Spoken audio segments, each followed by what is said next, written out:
여러분 독일의 노벨 화학상 수상자인 오스 발트라는 사람은요. 천재들의 생애를 탐구했대요. 그래서 책도 발간했는데 그 책 이름이 뭐냐면 천재예요, 천재. 그런데 이분이 그 책을 출간하면서 위인이나 성공한 사람들, 바로 그 사람들의 공통점을 두 가지를 발견했다고 합니다. 첫 번째는 뭐냐면요. 이분들의 공통점이 첫 번째는 뭐냐면 자신들에 대한 일에 대한 열정과 긍정적인 생각을 갖고 있었대요. 대부분의 사람들이 본인의 일에 대한 열정과 긍정적인 생각, 긍정적인 태도를 갖고 있었고요. 두 번째는 뭐냐면 책을 많이 읽는 바로 지독한 독서광들이었대요. 이분들의 공통점이 책을 읽는 많은 사람들이었답니다.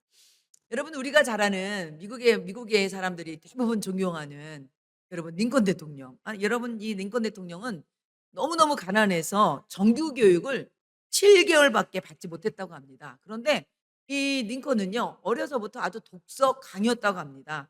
책을 빌리기 위해서 먼 길도 마다하지 않고 가서 책을 빌려오고 그랬는데 이 링컨 대통령의 독서 습관이 훗날에 그의 논리적인 설득력과 인격의 밑거름이 됐다고 그렇게 얘기를 합니다.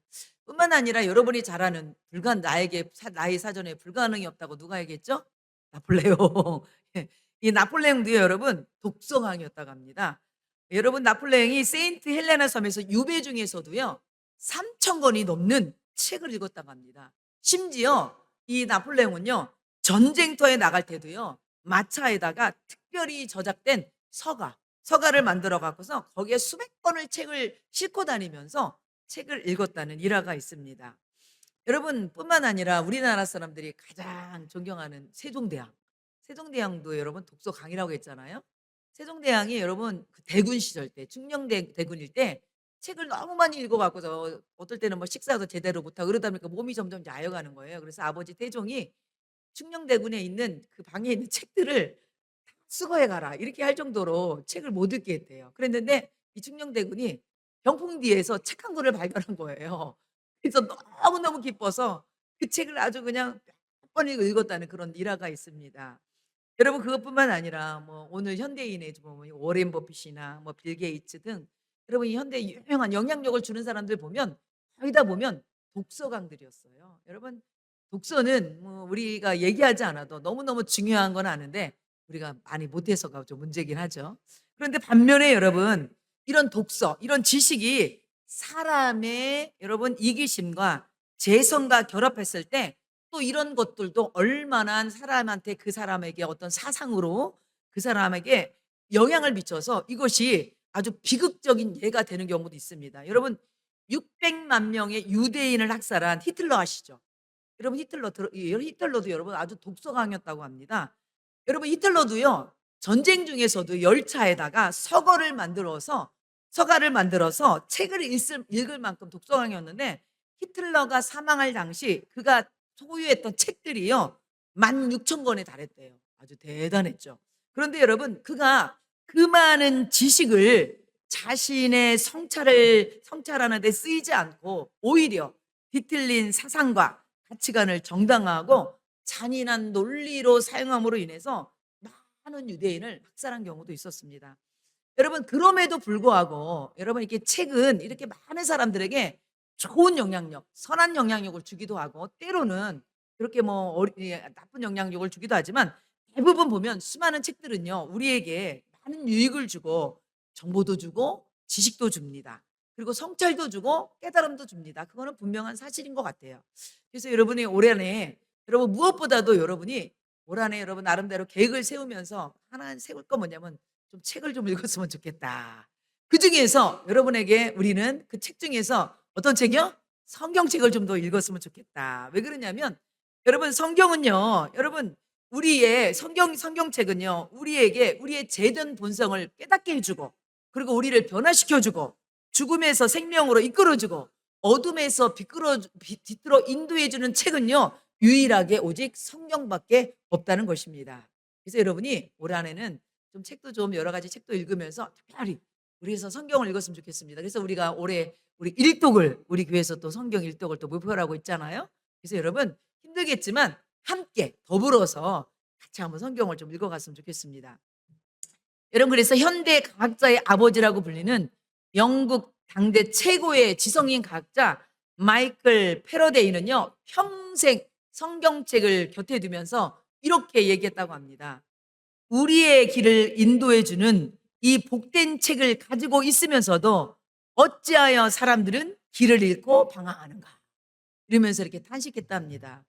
여러분, 이 복된 책, 우리의 인생의 나침반이 되고 우리의 가는 인생길의 인도가 되고 우리의 복된 인생길을 인도해 주는 이 성경책을 가지고 있으면서도 여러분 그것을 읽지 않고, 여러분 그것을 여러분 우리가 묵상하지 않고 그것의 인도를 받지 않는다면 아무 소용이 없다는 것이지요. 그래서 여러분, 오늘 저는 특별히 성경 읽는 바로 그거에 대해서 오늘 말씀을 여러분 드리려고 합니다. 왜 그러냐면 오늘 성경 여러분이 읽은 본문 시편 1편 말씀은 우리에게 바로 복 있는 인생의 길에 대해서 바로 오늘 설명해 주고 있습니다. 바로 복 있는 인생의 길이 뭐냐? 그거는 성경을 가까이 하고 그리고 성경을 읽으면서 말씀대로 순종하며 사는 길이 바로 복 있는 길이라고 오늘 말씀을 하고 있거든요. 그래서 여러분, 오늘 여러분에게 시편 1편에 대해서 여러분에게 같이 말씀을 나누려고 합니다. 여러분이 한 번 정도 이름을 들어본 칼빈 신학자는요, 그래서 시편을 이렇게 얘기합니다. 영혼의 모든 부분들의 해부학이라고 시편을 얘기합니다. 영혼의 모든 부분들의 해부학. 이게 무슨 말이냐면 시편에는요, 사람의 모든 감정이 다 드러나 있어요. 아주 솔직한 감정이 다 드러나 있는 것이 시편입니다. 거기에는요, 기쁨도 사랑도 그리고 미움도 그리고 고통도 슬픔도 두려움도 근심도 분노도 여러분 솔직하게 아주 숨김없이 다 드러내 있어요. 시편은 보면, 우리가 읽어보면. 그래서 저도 가끔 시편을 읽어보면 야, 정말 이런 표현까지 했을 정도로 이렇게 놀랄 때도 있습니다. 그래서 여러분, 시편을 읽으면 정말 우리에게 굉장히 위로가 되고 힘이 되는 말씀이 여러분 시편입니다. 그래서 여러분, 시편은 특별히 150편으로 되어 있는데 시편 1편은요 바로 150편을 여는 바로 전문가도 같은 그런 역할을 합니다.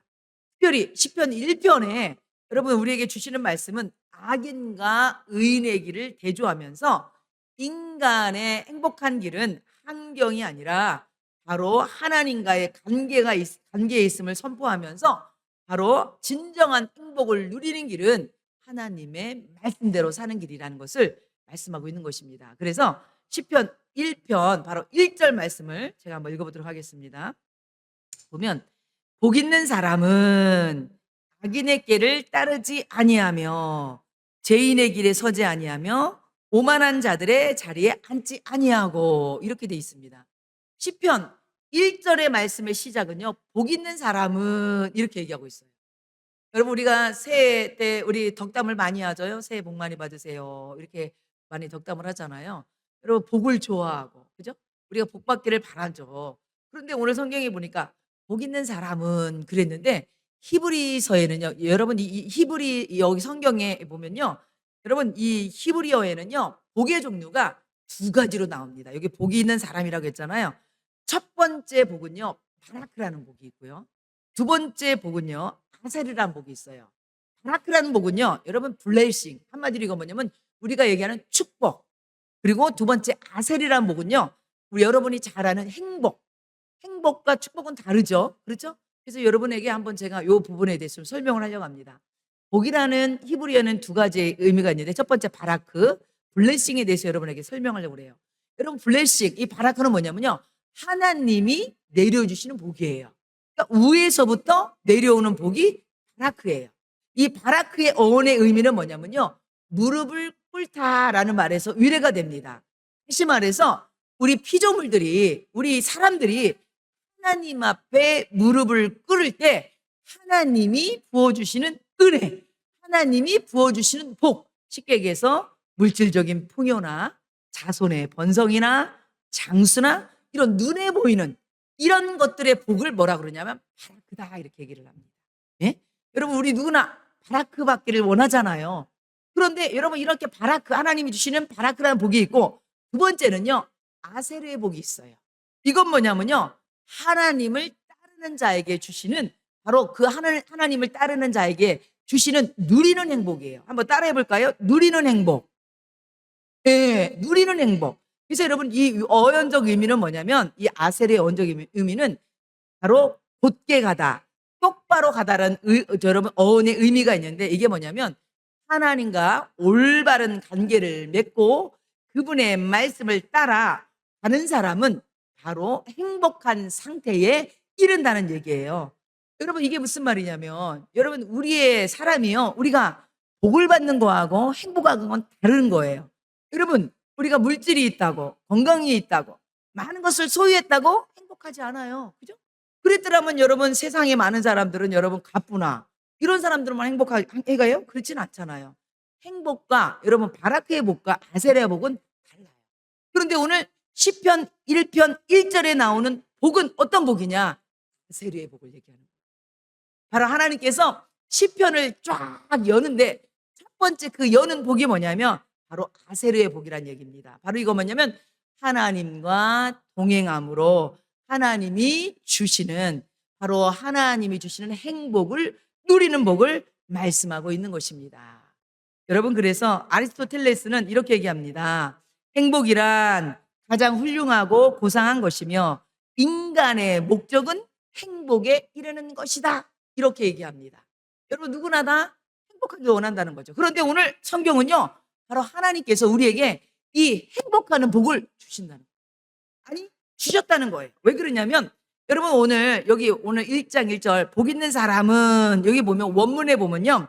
아실의 하이씨 이렇게 돼 있거든요. 우리는 복 있는 사람은 이렇게 번역됐지만 원문에 보면 복되도다 그 사람이요. 이렇게 시작되고 있습니다. 사실 직역하면 이게 뭐냐면 와 정말 행복한 사람이구나 이런 표현이란 얘기예요. 바로 정말 행복한 사람은 어떤 사람이냐 그거에 대해서 시편 1편에 대해서 말씀하고 있는 거예요. 여러분 바로 우리 모두 다 바로 행복한 사람이란 얘기예요. 첫 번째 여러분 따라해 보세요. 우리는 행복한 사람이다. 그러면 어떻게 해서 우리가 행복한 사람이냐 그거에 대해서 말씀하고 있습니다. 여러분 그러면 우리가 행복한 사람이 되려면 어떻게 해야 되느냐 오늘 시편 1편 1절에는 보면은요 3가지를 떠나야 된다고 했습니다. 그게 뭐냐면 여기 보니까 여러분 복 있는 사람은 악인들의 악인들의 꾀를 따르지 아니하며 죄인들의 길에 서지 아니하며 오만한 자들의 자리에 앉지 아니하며 이렇게 나옵니다. 여기 보면 3가지 인물이 나오죠. 죄인, 악인, 오만한 자 이렇게 나오고 있습니다. 여러분 여기서 보면 죄인은 뭐냐면 의인의 반대겠죠. 여러분 의인이라는 것은 우리가 알고 있는 의인하고 달라요. 성경에서 말하는 의인은 뭐냐면 하나님을 잘 믿는 사람. 바로 하나님을 믿는 백성을 의인이라고 그래요. 그러면 의인의 반대는 악인이잖아. 악인은 뭐예요? 하나님을 믿지 않는 사람. 하나님 말씀을 따르지 않고 자기 생각과 자기 가치관대로 사는 사람들을 뭐라고 그래요? 성경은 그런 사람을 악인이라고 얘기합니다. 그러면 죄인은 뭐냐? 죄인은요. 죄라는 것은 관역을 벗어난다는 것이 바로 죄거든요. 바로 삶의 목적이 하나님에서 벗어나서 사는 사람을 바로 죄인이라고 합니다.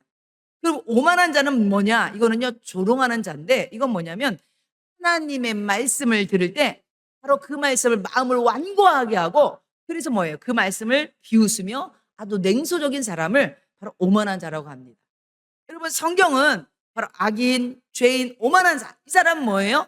바로 이거 여기에서 떠나라는 거예요. 그래서 여러분 바로 여기 우리 성경을 통해서 1장 1절에 보면 여기에서 동사를 보면 바로 점차적으로 빠져드는 죄의 모습을 우리가 알 수가 있습니다. 여기 보면 동사가 3가지가 나오는데 3가지 동사가 뭐냐면요. 첫 번째는 뭐냐면 따른다. 뭐예요? 악인은요. 바로 악인은 꾀를 바로 따르는 자, 따른다는 말이 나오고 두 번째는 뭐냐면 서다 말은 나오고요. 3번째는 뭐냐면 앉다 이런 동사가 나옵니다. 여러분 이건 뭐냐면 죄가 바로 점증법으로 죄에 대해서 점점 빠져가는 모습이에요. 여러분 가랑비에 옷 젖는 것처럼 처음에는요 죄라는 것이요 왼쪽으로 죄를 지겠다고서 우리가 죄를 짓지 않아요. 첫 번째는 어떻게 시작되냐면 우리가 아유 남들도 다 하는데 뭐 요 정도야 하면서 여러분 그냥 뭐 남들 다 하는 거 나도 한번 하자 이것이 뭐예요? 그냥 따라가는 거예요. 걷는 거예요. 두 번째는요 나중에 보면요 그것이 여러분 익숙해지게 되면 그 자리에 대해서 서게 됩니다. 나중에는 어디예요? 거기에 눌러 앉게 되는 거예요. 그러면 오히려 그 자리가 어떻게 돼요? 느낀다는 거예요. 그래서 여러분 올바르게 살려는 사람조차에게도 뭘 저렇게 유별하게 믿어 하면서 비꼬게 된다는 거죠. 그러니까 죄라는 것이요, 우리를 이렇게 맨 처음부터 이게 죄라고 드러난 게 아니라 서서히 빠져들게 만든다는 것입니다. 그래서 성경은요, 오늘 1장 1절에 보려면 아주 단호하게 오늘 말씀하고 있는 것입니다. 바로 우리에게 지금 뭐라고 말씀하고 있어요? 악인들의 길을 따르지 말며 죄인의 길에 서지 말며 오만한 자리에 앉지 말라. 이 세 가지를 말씀하고 있습니다. 그러면서 뭐라고 얘기하냐면 2절 말씀해 보면 오직 여호와의 율법을 즐거워하며 그의 율법을 주야로 묵상하는 자로다. 아멘. 여러분, 저는요 오늘 이 말씀을 통해서 2절 말씀을 통해서 먼저 여러분, 우리가 복 있는 사람은요 바로 죄인의 길에 가지도 말 것이며 서지도 말 것이며 앉지도 말고, 그리고 우리가 해야 될 일은 뭐래요? 여호와의 율법을 즐거워하래요. 이건 뭐냐면요, 하나님의 말씀 듣는 것을 기뻐하라는 거예요. 즐거워라는 거예요. 여러분, 우리가 육신의 맛집을 찾아갈 때도 여러분 어떤 마음으로 가요? 즐겁고 기대하는 마음으로 가잖아요. 우리 맛집 갈 때 뭐 인상 찌푸려 가는 사람 없잖아요. 마찬가지로 주일날 하나님의 말씀 들으러 올 때 여러분이 이렇게 즐겁고 정말 기대하는 마음으로 그렇게 오시는 성도들 되시기 바랍니다. 그래서 여러분, 오늘 시편 기자는요 여호와의 율법을 즐거워한다고 했어요. 즐거워한다고 했어요. 그래서 여러분, 우리 성도들은요 말씀을 즐거워하며 말씀을 사모하는 우리 성도들 되시기 바랍니다. 그리고 그 말씀을 어떻게 하냐면 오늘 말씀해 보니까 주야로 묵상한다고 했어요. 여러분, 주야로 묵상하다는 건 뭐냐면요, 낮과 밤이란 얘기도 있지만 여기 이거는요 좀 깊숙이 들어가면 우리가 낮이라는 건 뭐예요? 형통할 때. 밤이라는 건 뭐예요? 어려울 때. 여러분, 낮과 밤이 우리가 형통할 때나 어려울 때도 우리는 늘 어떻게 하는 거예요? 주야로 하나님의 말씀을 어떻게 하라는 거예요? 붙들라는 거예요. 이 사람이 진정한 행복자고 진정한 행복을 누릴 수 있다는 거예요. 결국 인생은요 하나님께로 왔기 때문에 하나님의 말씀대로 살아갈 때 진정한 행복을 우리가 얻을 수가 있다는 겁니다. 여러분, 우리가 가전제품 사면요 꼭 뭐가 따라와요? 설명서가 따라오죠. 설명서가 따라온다는 건 뭐예요? 그 설명서대로 그 가전제품을 사용했을 때 여러분 그 가전제품을 여러분 어떻게 수명 오래도록 그 가전제품을 잘 사용할 수 있잖아요. 마찬가지로 하나님이요 인생에게 인생이 잘 살고 행복하게 살 수 있는 설명서를 주신 거예요. 그게 뭐예요? 하나님의 말씀입니다.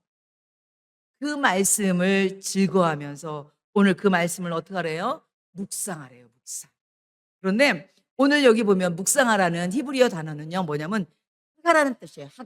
하가는요 의성어예요. 의성어라는 거면 소리가 난다는 거거든요. 한마디로 우리가 생각하는 하나님의 말씀을 묵상한다는 것은 그냥 속으로 그 말씀을 눈으로 읽고서 그냥 음미한다는 뜻이 아니에요. 이건 뭐냐면 여기 여러분 묵상하다는 거 뭐냐면 낮게 읊조리다 이런 뜻이 있습니다.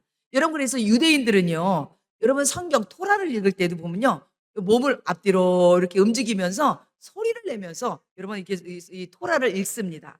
그래서 여러분 그 유대인들은요 탈무드에 보면 입술을 움직이지 않고 소리를 내지 않는 공부는 공부가 아니다 이렇게 얘기합니다. 그러니까 오늘 시편에 얘기하는 하나님의 말씀을 묵상하라는 건 뭐예요? 말씀을 소리내서 읽으라고 얘기하는 거예요. 그래서 여러분 여기 보면 이 묵상하다는 이 하가에는요 비둘기가 구구구 소리를 내듯이 작은 소리로 반복해서 성경을 읽으란 얘기예요. 그러니까 여러분 성경을 읽을 때는요 그래서 여러분 눈으로만 보지 말고 어떻게 하는 거예요? 눈으로 보면서 입으로 말하고 귀로 들으면서 읽으라는 거예요. 그래서 성경을요 이렇게 3번 눈으로 읽고 소리내서 읽고 귀로 들으면서 읽고 이렇게 3번 읽으란 얘기입니다. 그래서 여러분 어떤 분은요 이거를 재밌게 얘기하더라고요. 여러분 우리나라 조선시대 보면 서당에 가면 천자문 배우죠. 천자문 어떻게 읽어요? 눈으로 이렇게 읽어요? 어떻게 읽어요? 하늘 천 따지 다 어떻게 해요? 소리내서 이렇게 읽잖아요. 소리내서 하늘천. 그러면 여러분 이 소리내서 읽잖아요. 그러면요 그 옆에 여러분 그냥 그 천자 서당 가지 않은 오고 왔다 갔다 했던 동생들도 뭐예요? 그 소리를 듣고서 그냥 머리가 좋은 애들은 그냥 소리만 듣고도 형보다 더 많이 그것을 익히는 거야. 바로 이것을 조기교육이라고 얘기하더라고요. 그래서 어떤 분은 여러분 우리나라가 조선 500년 동안 이 유학이 우리 중국에서 넘어왔잖아요. 중국의 유학은요 2000년이 넘었잖아요. 그런데도 불구하고 우리나라 와서 이 유학이 아주 활발하게 꽃을 피웠거든요. 그건 뭐냐면 우리나라에서는요 이 유학을 소리내면서 읽으면서 이거를 생활화시키면서 유학이 꽃이 피었다고 합니다. 여러분 제가 왜 이 얘기를 하냐면 우리 성도들도 올해 성경을 읽을 때 눈으로만 읽지 말라는 거예요. 어떻게 해서 읽으라는 거예요? 소리 내면서. 여러분 그래서 하루에 3장씩 우리가 읽기로 했잖아요. 여러분도 한번 오늘부터 이제 눈을 읽었다면 오늘부터 한번 성경을 여러분 소리 내서 여러분 읽어 보니까 10분도 안 걸리더라고. 그러니까 소리 내서 성경을 소리 내서 읽으면서 눈으로 보면서 귀로 들으면서 그렇게 성경을 읽으시기 바랍니다. 여러분 그리고 오늘 여기 보면 하가라는 이 여러분 이 묵상하던 이 히브리어 언어에는 또 어떤 뜻이 있냐면요. 사자가 먹이를 놓치지 않기 위해서 으르렁거리라는 뜻이 있습니다. 그래서 이사야 31장 4절에 보면 큰 사자가 젊은 사자가 자기의 먹이를 움키고 으르렁거릴 때 이런 말씀이 있거든요. 여기서도 하라는 단어를 쓴 거예요. 이건 뭐냐면 사자나 젊은 사자가 여러분 사자가요. 여러분 저기 뭐야 동물 잡을 때 보면 쉽게 잡지 않아요. 본인도요. 전력을 다해서 여러분 그 먹이를 딱 잡잖아요. 그랬을 때 여러분 그 잡은 먹이를 놓치지 않기 위해서 그것을 딱 움켜쥐면서 어떻게 합니까? 으르렁거리잖아요. 그런 마음으로 하나님 말씀을 그렇게 집중해서 읽으라는 얘기예요. 그냥 대충 이렇게 보라는 얘기가 아니라 여러분이 말씀을 볼 때 그렇게 정말 사자가 먹이를 자꾸 움켜쥐듯이 우리가 하나님 말씀을 읽을 때 그렇게 집중해서 사모하는 마음으로 그렇게 말씀을 읽으라는 얘기입니다. 여러분 인디언들은요. 여러분 폭포 있죠. 폭포에서 딱 뛰어내릴 때 보면 그 나무 있죠. 통나무. 이거는 인디언들이 쓰는 방법인데 통나무를 딱 끌어안고서 폭포에서 떨어지면 어떻게 돼요? 내가 힘이 없으면 어떻게 돼요? 그 통나무를 놓치게 되잖아요. 그 위험할 수 있잖아요. 그래서 인디언들은요. 이 폭포에서 떨어질 때 어떻게 하냐면 통나무에다가요. 자기 몸을 어떻게 하냐면 꽁꽁 묶는대요. 꽁꽁 묶어요. 그래서 묶고 그 콩나물을 딱 끌어안으면 여러분 내가 힘이 없어도 그것을 놓치지가 않잖아요. 여러분 그렇게 하나님 말씀을 그렇게 붙들으란 얘기예요. 그렇게 제가 바로 오늘 그렇게 사자가 움켜쥐듯이 하나님 말씀을 우리가 읽을 때 그냥 읽어도 되고 안 읽어도 되고 이런 게 아니라 저는 우리 성도들이 올해 일독하기로 우리가 작정했으니까 하나님 말씀을 어떤 시간이 있어도 어떤 바쁜 일이 있어도 성경 읽는 거와 양보하지 말라는 거예요. 양보하지 말고 시간을 딱 구별해서 저녁 시간이면 저녁 시간, 아침 시간이면 아침 시간 이렇게 시간을 정해놓고 그렇게 말씀을 읽으시기 바랍니다. 여러분 그래서 여러분 여기 또 묵상이라는 단어에는요 영어로 보면 이 묵상을요 메디테이션이라고 합니다. 메디테이션. 그런데 여러분이 잘 아는 약도요. 약은 영어로 뭐라 그러냐면요 메디슨이라고 그래요. 한 번씩은 들어봤을 거예요. 여러분 이거는 라틴어 어근이 똑같습니다. 이거는요 메데오르라는 바로 그 어근이에서 온 건데 이건 무슨 뭐냐면 치료하다, 돌보다, 회복시키다는 뜻이 있어요. 한마디로 묵상, 바로 이 메디슨 이거는요 치료, 회복, 돌보다는 뜻에서 왔다는 거예요. 그래서 잠언 4장 20절 22절 말씀해 보니까 이렇게 돼 있어요. 내 아들아 내 말에 주의하면 내가 말하는 것에 내 귀를 기울이라. 그것을 내 눈에서 떠나지 말며 내 마음속을 지키라. 그것은 얻는 자에게 뭐가 되며 생명이 되며 그의 온 육체에 뭐가 됨이라 건강이 됨이니라. 아멘. 한마디로 하나님의 말씀을 읽을 때 그 말씀을 통하여서 우리의 육신이 치료되고 우리의 삶이 회복되고 마음이 회복된다는 거 말씀하고 있는 거예요. 여러분 세상의 책은 우리에게 정보나 유익한 지식을 줄지 모르겠지만 하나님의 말씀은 우리에게 회복을 주고 치료의 역사를 주신다는 말씀입니다. 그렇기 때문에 여러분이 말씀을 무엇보다도 사모하고 그런 마음으로 읽으시기 바랍니다. 제가 오늘 이 말씀을 준비하면서 여러분 만나교회 김병삼 목사님이 예하시는 그 책을 읽어봤습니다. 그 목사님이요 성도들과 함께 주한감리교회 성서박물관에 갔었다고 합니다. 그런데 거기에 가면 아주 수만 가지에 맞는 성경책들이 쫙 정시되고 있었대요. 그래서 이 목사님이 자기 성도들에게 꼭 보여주고 싶은 성경책이 하나 있었대요. 그래서 그 성경책 안으로 그 앞으로 성도들을 다 이끌어 갔다고 합니다. 그러면서 목사님이 그 성경책, 목사님 보여주고 성경책 앞에 대해서 그 성경책의 주인에 대해서 지금 얘기를 하고 있는 거예요. 뭐라고 그러냐면 이 성경책의 주인이 바로 누구였냐면 인천 지역에 사는 어떤 경찰이었는데 이분이 바로 암으로 인해서 죽음을 앞에 두고 바로 본인이 직접 쓴 성경책이라고 합니다. 이 성경책이. 그런데 이제 이 사람이 이 경찰관이 이제 암 선고를 받고 이제 시한부 인생을 살게 된 거예요.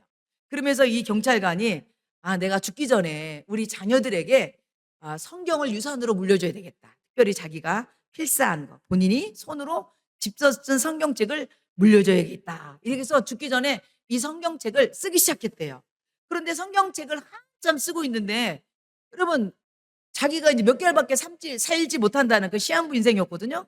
근데 성경책을 쓰다가 이제 죽을 수도 있는 거잖아요. 그런데 보면 분명히 의사가 얘기했던 그 시한부 시간이 넘어갔는데도 본인이 죽지 않는 거예요. 그래갖고서 이 경찰관이 이상하다. 내가 분명히 죽어야 되는데 왜 내가 이렇게 계속 살아있을까? 이래갖고서 이 경찰관이요. 병원에 가봤대요. 병원에 가봐서 봤더니 자기 몸속에 있던 그 암이 사라진 거예요. 그래갖고서 이 경찰관이 바로 너무너무 놀라워 갖고서 이 성경책을 갖다가 여기에다가 놓고 그리고 다시 한번 다시 지금 또 두 번째 성경을 쓰고 있다는 거예요. 그래서 이 경찰관이 성경을 쓰면서 치료되는 역사를 본인이 경험한 거예요. 필사를 하면서. 그래서 그 성경책이 전시된 것을 이 목사님이 우리 성도들한테 설명을 해줬다는 얘기를 제가 한번 읽었습니다. 그렇습니다. 여러분 하나님의 말씀은요. 여러분 우리 육신의 뿐만 아니라 우리의 심령도 우리의 삶도 회복되게 하실 것을 믿습니다. 여러분 그리고 뿐만 아니라 그래서 여러분 이렇게 하나님의 말씀을 믿는 바로 하나님 말씀 읽는 사람은요. 어떤 사람은 어떤 것이라고 비유하냐면 1장 3절에 보니까 보세요. 성경 말씀을 읽는 사람을 이렇게 비유하고 있어요. 그는 시냇가에 심은 나무가 철을 따라 열매를 맺으며 그 잎사귀가 마르지 않음과 같으니 그가 하는 모든 일이 다 형통함이니라 이랬습니다.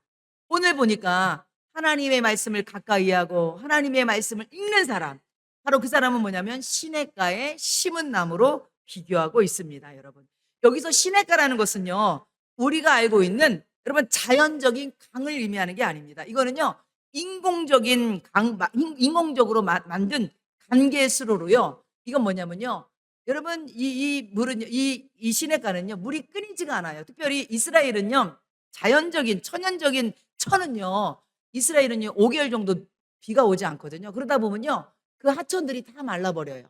그런 천을 얘기하는 게 아니라 바로 인공적으로 물을 끌어다가 물이 마르지 않도록 365일 물이 마르지 않는 그런 시냇가에 심겨진 나무라고 했어요. 여러분 여기서 심겨졌다는 것은요 여러분 수동태예요. 이거는 나무가 스스로 심은 게 아니라 어떻게 된 거예요? 어떤 손에 의해서 심겨졌다는 거죠. 여러분 척박한 땅에서 시냇가에 심겨줌으로 인해서 바로 이 나무가 어떻게 해요? 바로 그가 열매를 맺고 잎사귀가 마르지 않는다고 얘기하고 있는 것입니다. 여러분 이게 무슨 말이냐면 하나님의 말씀을 묵상하는 사람이 바로 시냇가에 심겨진 나무 같다는 거예요.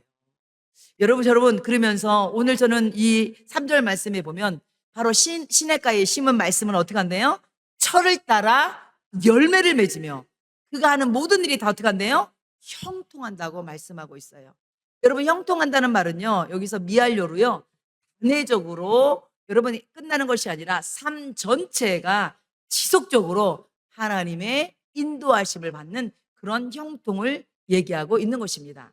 여러분 여기서 보면 형통이라고 하니까 여러분 그냥 그래? 하나님 말씀 읽으면 뭐든지 다 잘 풀리고 내 뜻대로 돼? 이런 형통이 아니에요. 여기서 말하는 형통은요 하나님이 함께하는 형통 그리고 협력하여 선을 이루는 형통을 얘기하는 거예요. 우리가 송구영신 예배 때 여러분 요셉의 삶 얘기했죠? 그랬죠?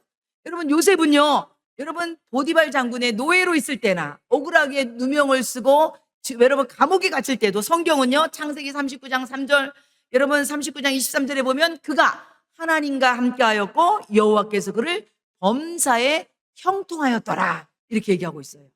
바로 형통이라는 것은요 우리의 환경과 상관없이 하나님이 함께 하실 때 협력하여 선을 이루시는 하나님으로 말미암아 그것이 형통하게 된다는 의미입니다.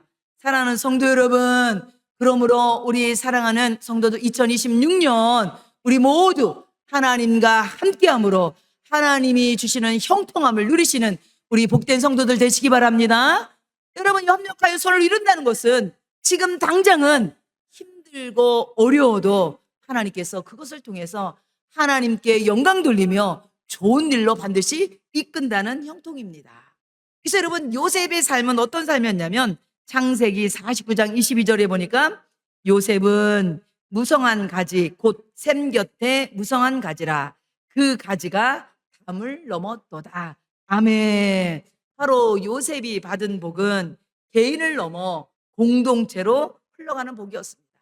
요셉이 받은 복은 뭐냐면 자신도 살고 가족도 살고 애굽 백성도 살리는 바로 그런 복을 받았다는 것입니다. 사랑하는 성도 여러분, 시냇가에 심겨진 상태가 바로 어떤 복이냐? 이것이 바로 아세르의 행복입니다. 바로 여러분, 우리의 인생의 행복은요, 다른 것에서 있는 것이 아니라 하나님의 말씀을 가까이 할 때 말씀을 통해서 주시는 평강, 말씀을 통해서 주시는 힘, 말씀을 통해서 주시는 위로, 말씀을 통해서 주시는 소망이 바로 아세르의 행복임을 믿으시기 바랍니다. 여러분, 그 나무가 바로 시냇가에 심은 나무입니다. 그러면 뭐냐? 바로 때를 따라 열매를 맺은 거 뭐냐면 바로 그것이 바라크의 복이라는 거예요. 결국 여러분, 아세르의 복과 바라크의 복은요, 연결된 거예요. 우리가 하나님과의 관계가 연결되면요, 여러분, 바라크의 복은요, 자연스럽게 우리에게 온다는 거예요. 우리의 환경적인 복, 자녀의 복, 문제 해결되는 복, 이런 복은요, 자연적에 따라온 복이라는 얘기입니다. 그래서 우리 사랑하는 성도들은 정말로 하나님 말씀을 가까이 하면서 하나님과의 관계가 바로 세워짐으로 인해서 여러분에게 아세르의 복과 바라크의 복이 임하기를 축원합니다. 그래서 여러분, 예레미야 17장 7절 8절 말씀 보면 그러나 무릇 여호와를 의지하며 여호와를 의뢰하는 그 사람은 복을 받을 것이라. 그는 물가에 심어진 나무가 그 뿌리를 강변에 뻗치고 더위가 올지라도 두려워하지 아니하며 그 잎이 청청하며 가무는 해에도 걱정이 없고 결실이 그치지 아니함 같으니라. 아멘. 올 한해 하나님의 말씀을 가까이 함으로 말씀을 통해서 주시는 이런 풍성한 복을 누리시는 우리 사랑하는 성도들 되시기 바랍니다. 그러면 여러분 4절 5절 말씀 읽도록 하겠습니다. 그럼 4절 5절 말씀 보면 악인들은 그렇지 않으며 오직 바람에 나는 겨와 같도다. 그러므로 악인들은 심판을 견디지 못하며 죄인들이 의인들의 모임에 들지 못하리로다. 아멘. 여러분, 악인들은 그렇지 못한대요. 이건 뭐예요? 악인들은요, 하나님의 말씀을 가까이 하지도 않고 하나님을 가까이 하지도 않는다는 거예요. 바로 이런 사람들은 어떤 사람이라요? 바람에 나는 겨와 같대요. 겨가 뭐예요, 여러분? 겨는요, 겉으로 볼 때는요, 알곡처럼 생겼지만 바람 불면요, 날아가는 쭉정이가 바로 겨라는 거죠. 바로 악인은 그런 겨와 같은 사람이라는 거예요. 그러면서 이 악인들은요, 의인의 공동체에 들어오지 못한다고 오늘 말씀하고 있는 것입니다. 그러므로 여러분, 오늘 성경에서 1절에도 악인과 죄인과 오만한 자에 대해서 얘기했잖아요. 결국 여러분 뭐예요? 악인과 죄인, 오만한 자는 뭐예요? 하나님을 멀리하고 말씀대로 살지 않는 사람. 결국 그런 사람들이 어떻게 된다는 거예요? 겨와 같이 바람이 불면 심판대가 되면 어떻게 된다는 거예요? 날아간다는 거예요. 바로 이런 쭉정이들은요, 결국은 심판을 면치 못하고 멸망의 자리로 결국은 가게 된다는 것을 얘기하고 있습니다. 여러분, 결론입니다. 그래서 여러분 1편 6절에 보면 무릇 의인의 길은 여호와께서 인정하시나 악인의 길은 망하리로다. 여러분, 시편 기자는 오늘 이 말씀을 통해서 인생에게는요, 덜도 말고 딱 두 가지 길밖에 없다는 거예요. 뭐예요? 의인의 길과 악인의 길. 의인의 길은 여호와께서 인정하시고 악인의 길은 결국 뭐예요? 멸망이라는 거예요. 여러분, 시편 1편은 이거를 얘기하는 거예요. 여러분, 우리 모든 인생에게는요, 딱 두 가지 길밖에 없다는 거예요. 인정한다는 건 뭐냐면요, 여러분 히브리에 보면 인정한다는 건 야다거든요. 야다는 건 뭐냐면 하나님이 안다는 거예요. 뭐를 아느냐?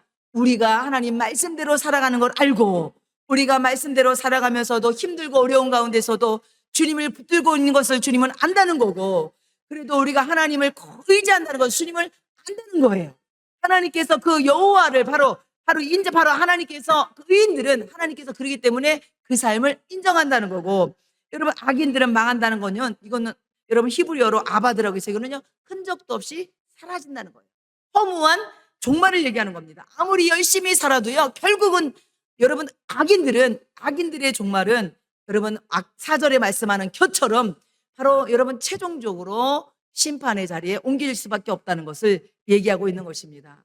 결국 시편 1편을 통해서 우리에게 말씀하고 있는 것은 뭐냐면 삶의 방향을 선택하라는 거예요. 바로 의인의 길을 갈 것인지 악인의 길을 갈 것인지 선택하라는 거예요.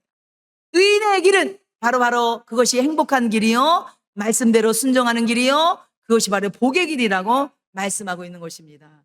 사랑하는 성도 여러분, 2026년 우리 모두는 정말 하나님이 인정하시는 그 길을 가시는 축복된 우리들이 되시기 바랍니다. 그래서 시편 기자는 우리에게 오늘 말하고 합니다. 너희들은 이 둘 중에 길을 선택해라 말씀하고 있는 거예요. 그래서 여러분 신명기 30장 19절 20절에도 말씀하고 있습니다. 내가 오늘 하늘과 땅을 불러 너희에게 증거를 삼노라. 내가 생명과 사망과 복과 저주를 내 앞에 두었은즉 너와 내 자손이 어떻게 하기 위하여? 살기 위하여 뭐를 택하고? 생명을 택하고 내 하나님 여호와를 어떻게 하고요? 사랑하고 그의 말씀을 어떻게 하고? 정종하며 또 어떻게 그를 의지하라. 그는 내 생명이요 내 장수이니라. 아멘. 우리 사랑하는 하늘교회 성도 여러분, 2026년 정말 하나님의 말씀대로 사랑함으로 하나님이 주시는 놀라운 은혜와 복을 누리시며 살아가는 복된 성도들 되시기를 축원합니다.